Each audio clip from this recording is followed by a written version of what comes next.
Assalamu alaikum everyone. I'm Zubair Salim and now we are going to solve an important question on basic EPS. एक exam level का question है ये, इससे बहुत अच्छी understanding develop होगी।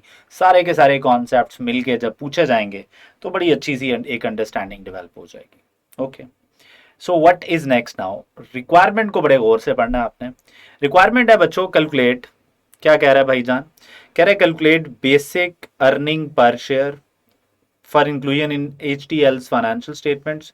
आपको पता है कि इनकम स्टेटमेंट के फेज पे हम लिखते हैं ये बेसिक ईपीएस, इसलिए वो कह रहा है for inclusion in H T else financial statements for the year ended 31 December x 2006 की। दिसंबर 2006 आपका ईयर एंड है और दिसंबर 2006 की आप क्या कैलकुलेट कर रहे हैं? EPS. Show all relevant calculations, और वो कह रहा है रेलेवेंट कैलकुलेशंस भी दिखानी है। तो बेसिक ईपीएस अलॉन्ग विथ सारी की सारी कैलकुलेशंस। तो अब देख लेते हैं जरा कैसे सॉल्व करना है हमने। तो सबसे पहला जो आंसर में चीज होनी चाहिए ना, वो बच्चों होनी चाहिए कि यार बेसिक ईपीएस है क्या। तो सबसे पहले तो आप ये कैलकुलेट करेंगे। तो सर मैं यहां पे लिख रहा हूं बेसिक ईपीएस, ये लें सर।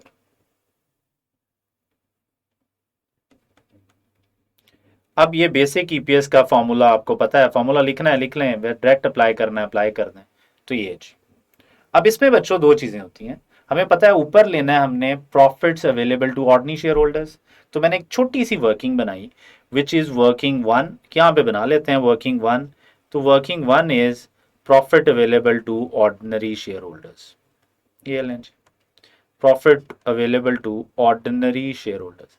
अगर इसमें कोई एडजस्टमेंट्स आई, अब आपको पता होना चाहिए कौन सी एडजस्टमेंट्स आती हैं।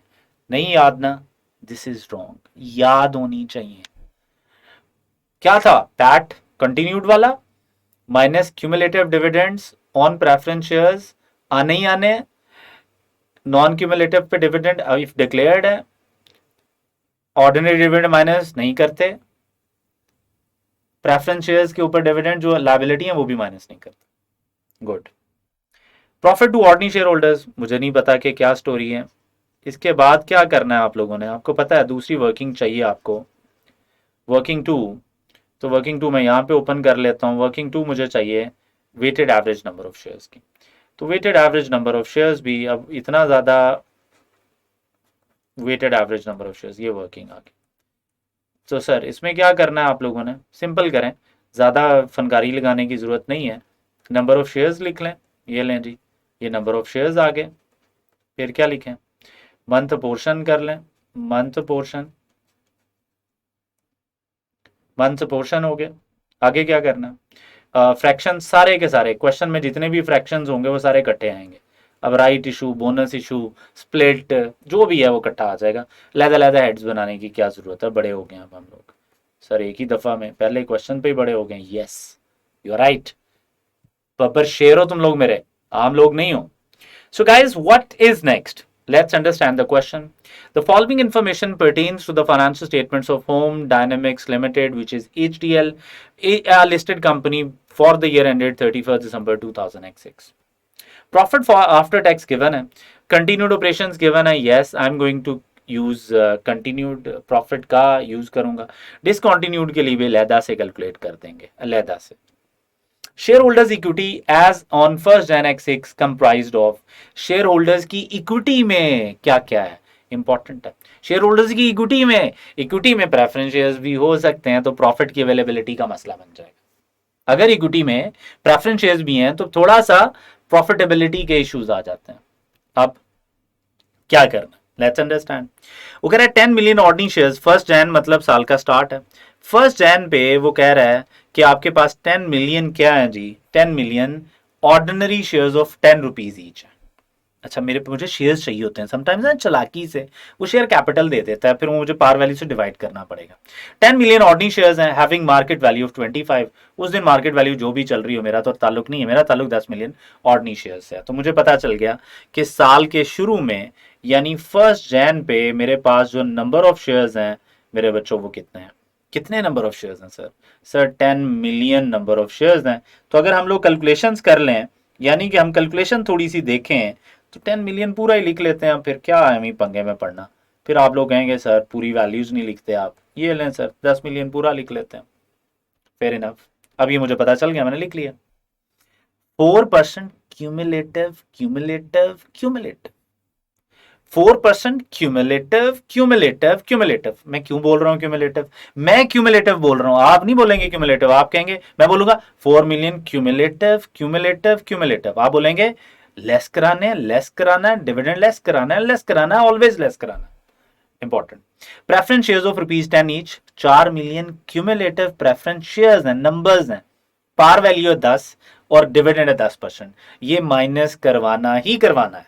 इसका मतलब है जो भी प्रॉफिट फ्रॉम कंटिन्यूड ऑपरेशन है वो आप लोगों ने यहां पे लिखा, कंटिन्यूड प्रॉफिट ये यहां पे लिखा आपने 765, ये लें जी 76, यहां पे पूरा लिख लेना, from profit from continued operation नहीं भी लिखोगे तो मसला नहीं है, एक ही लाइन में भी कैलकुलेट हो सकता है। ये 765 लिखा आपने। अब मुझे ये नहीं पता कि इस पे कितना है सर, 4 मिलियन ऑर्डिनरी शेयर्स हैं, 4 मिलियन मल्टीप्लाई बाय 10 करूंगा तो ये आ जाएगा 40 मिलियन, क्योंकि 10 पार वैल्यू है ना, 10 रुपए पार वैल्यू है, मल्टीप्लाई बाय 10% करना है मैंने, तो ये मेरे पास आ जाएगा एग्जैक्टली कितना डिविडेंड मैंने पे करना ही करना है। क्यूमुलेटिव है, इस दफा डिक्लेयर ना भी हुआ अगले साल करना पड़ेगा भाई।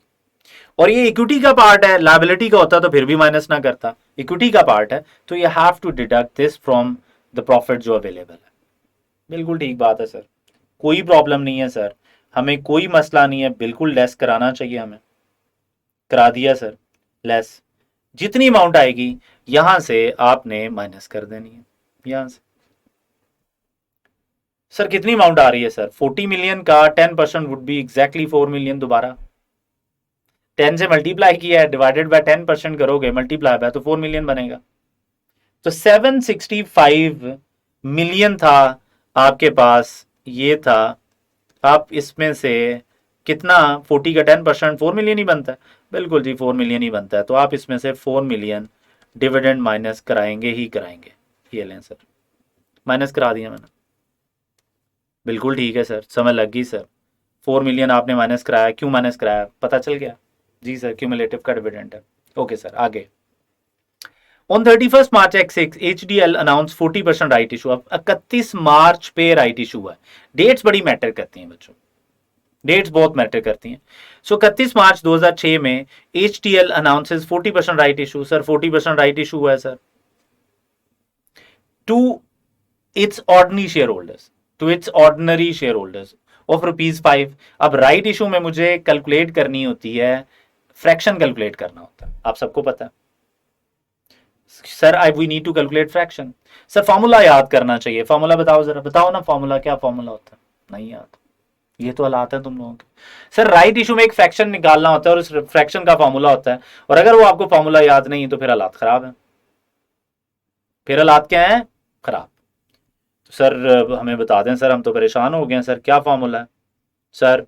सर वीडियो देखनी चाहिए आपको दोबारा, अगर नहीं आता तो, अगर आता है तो good, you are doing good, अगर आता है तो you are doing good, otherwise हालात खराब है।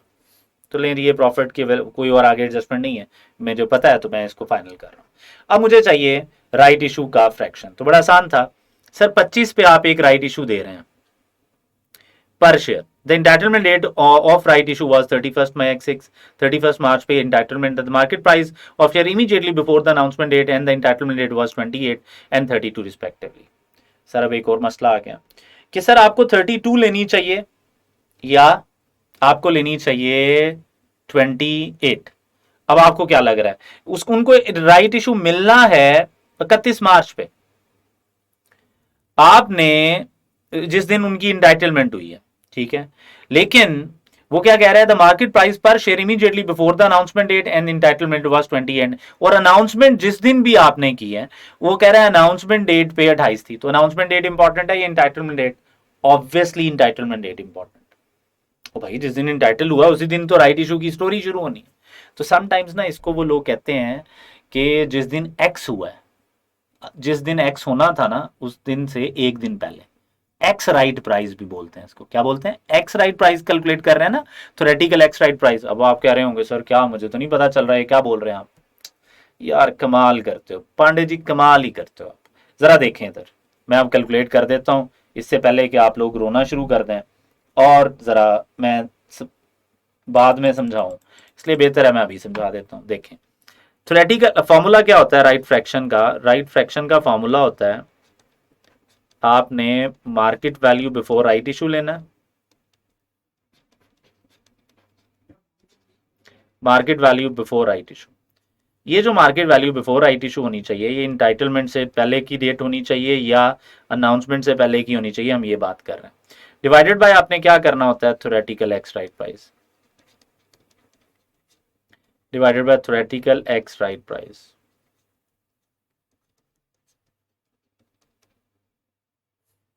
ये काम करना होता है आप। ओके सर, अब market value before right issue कितनी है आप लोगों के सामने है?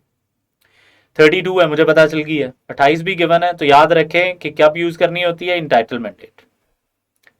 और समटाइम्स कहते हैं एक्स होने से एक दिन पहले, एक्स उसी दिन होनी होती है 31। अच्छा sir, 32 divided by theoretical x right price calculate करनी पड़ेगी, कैलकुलेट कर लेते हैं।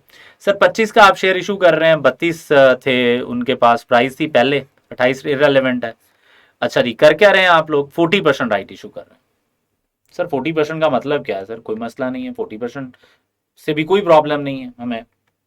अब आप फ्रैक्शन कैलकुलेट करना चाहें फ्रैक्शन कैलकुलेट कर लें, वैसे लेना चाहें वैसे ले लें। अच्छा सर, कैसे सर, प्लीज बताएं सर। अब जी 40% का मतलब क्या है? अगर 10 शेयर्स पहले थे तो 4 और दे रहे हैं, यही मतलब है ना। अगर 100 पहले थे तो 40 और दे रहे हैं। अब आपकी मर्जी, आप जो करना चाहें कर लें, आपकी मर्जी। या फिर 1 मिलियन थे, 1 मिलियन अब 40% उसका ले लें, तो ये आपकी मर्जी, आप जैसे दिल करें कैलकुलेट कर लें। 40% का मतलब 100 का अगर शेयर्स हैं तो 40 आप दे रहे हैं, तो इस तरह कैलकुलेट कर लेते हैं। ये देखें जरा सर, 100 शेयर से 40 आप और दे रहे हैं उन लोगों को। एक शेयर पहले उन लोगों का 32 का बिक रहा है, इसका मतलब ये है कि 3200 तो वो ऑलरेडी इन्वेस्ट करके बैठे हुए हैं। आप उन्हें कह रहे हैं 40 शेयर और ले लो और एक शेयर 25 रुपए का ले लो, इसका मतलब ये है कि 25 का एक आ गया जी, तो इसका मतलब ये है कि अमाउंट टोटल बनेगी 40 इंटू 25, मल्टीप्लाई करके देख लेते हैं कितनी बन रही है जी। 40 इंटू 25 1000 बन रही है, 1000 बन रही है, ये ले। अब मेरे भाइयों 1000 ये आ गया, व्हाट इज नेक्स्ट नाउ? बड़ा आसान है, टोटल हो गया ये 42,000 की, उनकी 4200 की उनकी टोटल इन्वेस्टमेंट हो जाएगी और उनके पास शेयर्स आएंगे 140। ये लें। अब सर करना क्या है, थ्योरेटिकल एक्स राइट प्राइस निकाल लें, 4200 शेयर हो जाएंगे, प्राइस हो जाएगी उनके शेयर्स की, या टोटल इन्वेस्टमेंट हो जाएगी। एक के पास 140, मतलब टोटल 140 शेयर हो जाएंगे, एक शेयर की price theoretical x right price है। यही है बच्चों, कितनी आ रही है? एग्जैक्टली 30 आ रही है, प्लीज देख लें जरा, 30 आ रही है। तो ये आ गया आपका फ्रैक्शन 32 डिवाइडेड बाय 30, ये राइट फ्रैक्शन है। आगे देखते हैं क्वेश्चन में क्या है, इंपॉर्टेंट कोई भी चीज हो सकती है।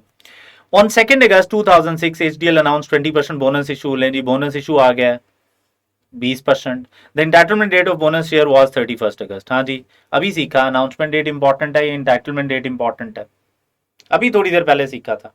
जरा जल्दी से बता दें जरा कौन सी डेट इंपॉर्टेंट है, सोचो सोचो सोचो, जल्दी से सोच लें जरा, कौन सी डेट इंपॉर्टेंट है, जल्दी से जरा सोच लें, टाइम थोड़ी है हमारे पास। 31 इंटाइटलमेंट डेट, बिल्कुल सही कह रहे हैं जी, इंटाइटलमेंट डेट ही इंपॉर्टेंट है, यू आर राइट। यहां तक समय लगी सबको? गुड हो गया, बड़ी इंपॉर्टेंट बात। आगे जी बोनस इशू, अब बोनस इशू का भी 20% है, तो बोनस इशू का फ्रैक्शन चाहिए मुझे। तो सर इसका मतलब क्या है? सर 100 थे लोगों के पास तो 20 और देना है, 20% मतलब 100 के बदले 20, परसेंटेज 100 के लिए अगेंस्ट होती है। तो इसका मतलब यह है कि आप 20 शेयर्स और दे रहे हैं फॉर 100, तो मुझे बताएं फ्रैक्शन क्या बना, खुद बताएं फ्रैक्शन क्या बना। सर 120 शेयर्स हो जाएंगे उनके पास जिनके पास 100 है, इसको डायरेक्ट 120% भी कह सकते थे, 120 हो जाएंगे, 120%, एक्चुअली 120% ही है। बहरहाल ठीक है, आप ऐसे कर लें। इंपॉर्टेंट बात, this is really an important thing now, ये बहुत इंपॉर्टेंट बात है, ये मैंने पहले बात नहीं की हुई, सुन लो जरा आप। On 1 Feb 2007 the board of directors, अब देखो जरा 1 Feb 2007, मुझे 2006 की कैलकुलेशन बोला जा रहा है, मुझे बोला जा रहा है 2006 की कैलकुलेशन, लेकिन लेकिन 2007 की गिवन है, तो टेक्निकली हमें इग्नोर कर देना चाहिए। थोड़ी देर के लिए इग्नोर करते हैं, बाकी बाद में आता हूं, वापस आऊंगा मैं बाकी इस पे। अब क्या करना है जी, the board of directors on first of the board of directors announce 20% cash dividend. Sir कितना उन्होंने कैश डिविडेंड अनाउंस कर दिया आपके सामने, कितना अनाउंस कर दिया यार, प्लीज बताएं। 20% कैश डिविडेंड, तो 20% कैश डिविडेंड दिया, तो मैंने कौन सा डिविडेंड माइनस कराना होता है, कोई मसला नहीं। 10% bonus issue being the final dividend to the ordinary share holders and 10% cash dividend for the preference share holders. अब प्रेफरेंस शेयर होल्डर्स के लिए 10% आपने दे दिया, देना ही था, वो हम पहले ही माइनस कर चुके हैं, तो इसलिए उसकी लड़ाई खत्म है। तो प्रेफरेंस शेयर होल्डर्स का डिविडेंड माइनस करना है, क्योंकि वो इक्विटी है, क्यूमुलेटिव है, वो मैंने माइनस कर दिया है। डिविडेंड्स हमारे माइनस नहीं होने। बोनस इशू के ऊपर मैं दोबारा मैंने कहा था वापस आऊंगा। ओके सर, वापस आएंगे तो ठीक है, फेयर इनफ। लेकिन ये जो 10% बोनस इशू दिया आपने, अब ये बड़ी इंपॉर्टेंट बात करने लगा हूं मैं, कि 10% बोनस इशू, ये जो बोनस इशू दिया है सर, ये ईपीएस की कैलकुलेशन में आपने एडजस्ट कराना सर ईपीएस की कैलकुलेशन में आपने एडजस्ट कराना। तो अब जरा रूल सुन लो। ऐसा बोनस इशू जो आपके ईयर के बाद हो रहा है, आपके ईयर के बाद, और आगे चल के एक पढ़ेंगे आप, ऑथोराइजेशन डेट फॉर इशू होती है। ऑथोराइजेशन डेट फॉर इशू का मतलब क्या है, कि फाइनेंशियल स्टेटमेंट्स ना ऑथोराइज होती हैं जब वो लोगों को भेजनी होती है हमने, उससे पहले पहले। तो ये बस पॉइंट नोट कर लेना, बाकी अभी डिबेट में नहीं पढ़ रहे हम, नई डिस्कशन में जा रहे हैं। तो इस तरह के बोनस इशू जो साल के बाद हो रहे हैं और ऑथोराइजेशन डेट से पहले हो रहे हैं, इसको आपने इसी साल एडजस्ट करना है to calculate basic EPS. Very important point, इसको जरा इधर उधर करके कॉपी कर लो। सर 10% बोनस इशू दिया आपने, 10% बोनस इशू है, डिविडेंड्स की कोई लड़ाई नहीं है, तो इसका मतलब है फ्रैक्शन क्या बना, 1.110, यानी 10 आप शेयर दे रहे हैं फॉर 100, 10% का मतलब है, तो इसका बना 110 डिवाइडेड बाय 100। इसको आपने इसी साल से एडजस्ट करना शुरू कर देना। अच्छा, अब इसको जरा शॉर्ट कर लेते हैं, जरा टाइम कम लगेगा। इसको सॉल्व करो तो 1.2 बनता है, इसको सॉल्व करो तो 1.1 बनता है। ये लें, मैं ये वो फ्रैक्शन है जो मैं यूज करने वाला। अदरवाइज आप ये एज इट इज भी यूज कर सकते हैं। ये लें सर। सर ठीक है, फेयर इनफ, बिल्कुल ठीक जा रहे हैं। बताएं जरा फिर, अब करेक्ट करवाएं सॉल्व फिर। सर अब चलते हैं जरा क्वेश्चन पे वापस। क्वेश्चन पे तो पहले ही हैं सर, तो अब क्या करना है हम लोगों ने, प्लीज जरा देखें। ये लें। अब sir weighted average number of share, sir check करना जरा ट्रांजैक्शंस कब कब हुई हैं। सर 1 जनवरी के बाद एक टाइमलाइन बना सकते हैं आप लोग। पहली ट्रांजैक्शन 1 जन पे हुई थी, फिर आप लोगों ने राइट इशू कब कर दिया था, 31 मार्च पे। ये देखें, इंटाइटलमेंट डेट 31 मार्च थी। फिर बोनस इशू किया था 31 अगस्त पे, और इसके बाद कोई ट्रांजैक्शन, और जो हुई है वो तो अगले साल हुई है ना, वो तो अगले साल, एक्चुअली तो अगले साल एडजस्ट होनी है। हाँ, बोनस इशू एडजस्ट कर लेना है, सिर्फ बोनस इशू एडजस्ट करना है। राइट इशू आया ना ईयर एंड के बाद, वो नहीं करना।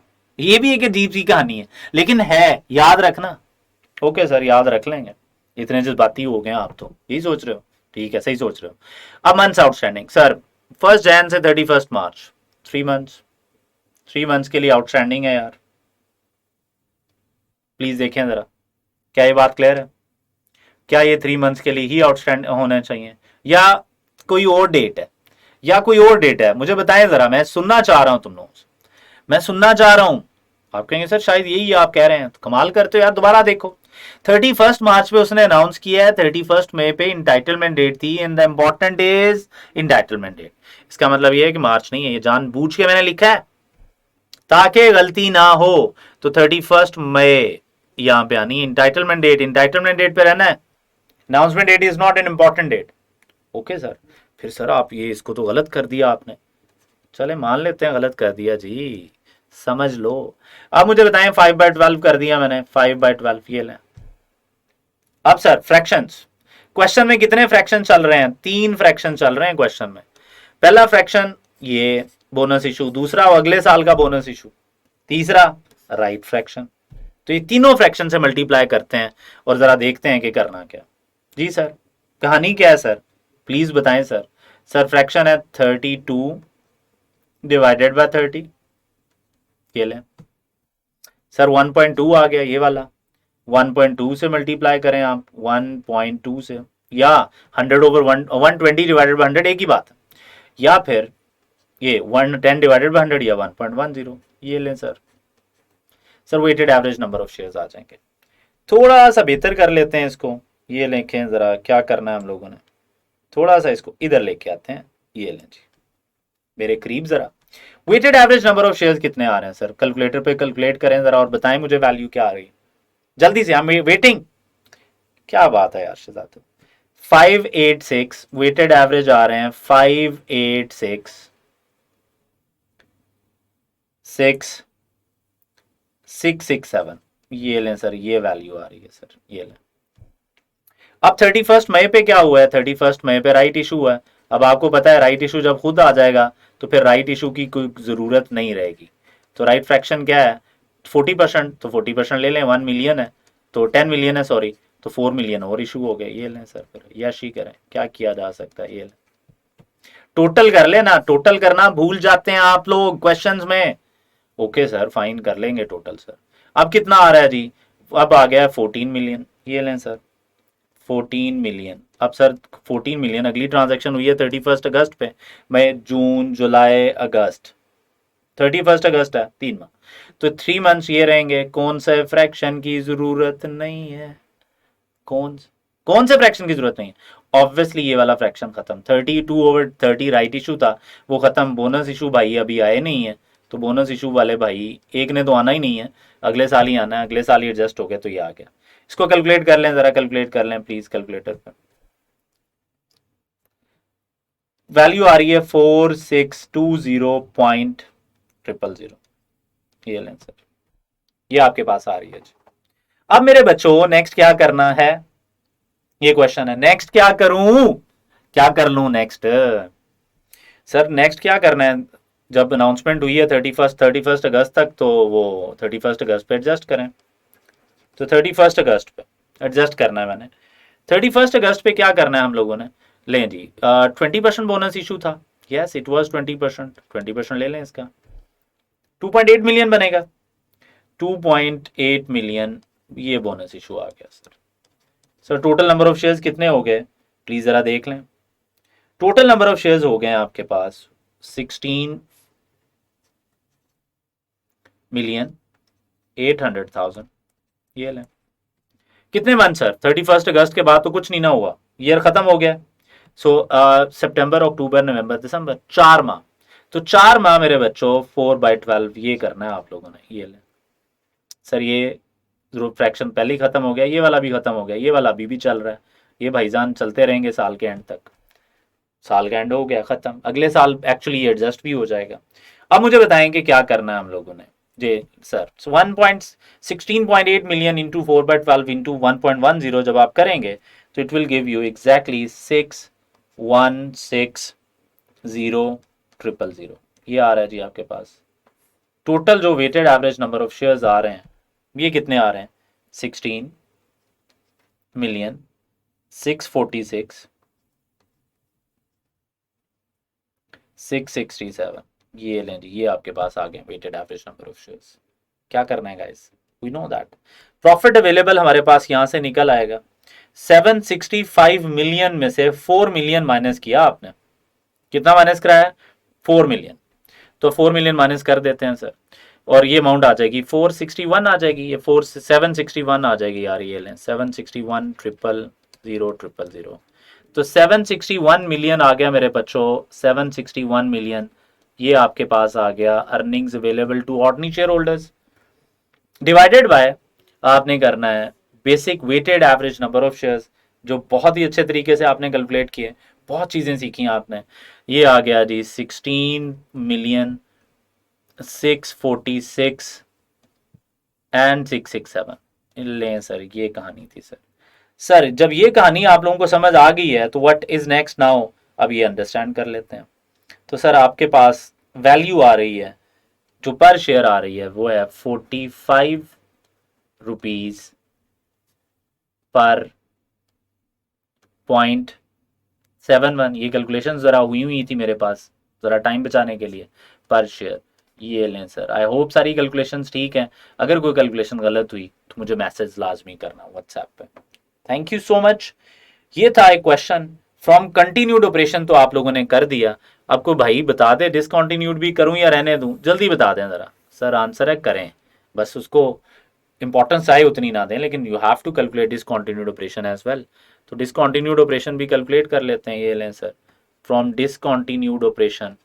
और वो कैसे कैलकुलेट होना था पता ही है आप लोगों को यार, क्या सिखाऊं मैं। अब आप लोग बड़े हो गए हो, अब आप लोग, अब तो आप लोगों ने मेरी गलतियां निकाला करनी है।